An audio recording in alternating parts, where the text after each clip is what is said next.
pretty cool at first. Had a lot of things to do. People were working. Meals were important. Textiles. Then after a while, kind of faded away.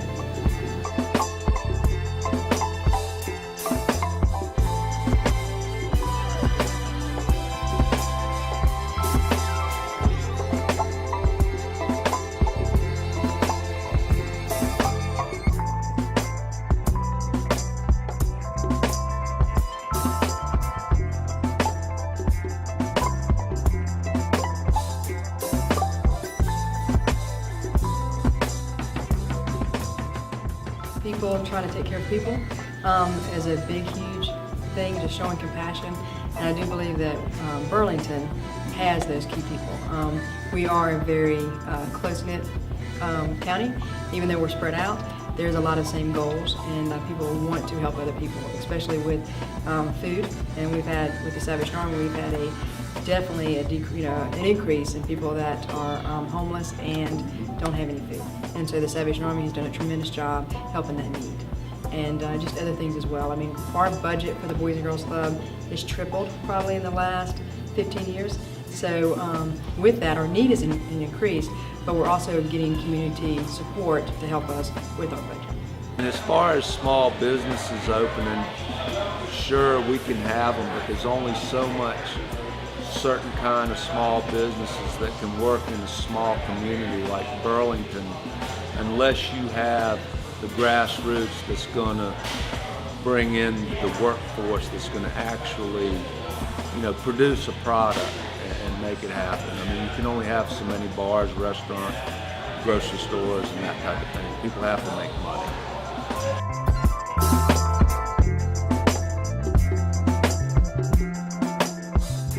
Attracting the younger 20s and 30s, I don't see a lot of that really happening here in Burlington. So they would have to have some things that, some more cultural things, I don't know, maybe even nightlife activities, because, you're competing against Atlanta, you're competing against, Charlotte. Yeah. So, there's a lot of things that, and, Burlington is great to raise a family, maybe not as great once you graduate from college, and you still want to go out and, mingle and meet people and do things. Just not as much for them to do. You've got to have people that make stuff. And to make stuff is basically a repetitive type business that you have to have a workforce that will do it. And I think Burlington still has a workforce that can do something like that. So in my opinion, that's the way Burlington will thrive. As much, as getting the arts in here, which Elon's done a great job with that.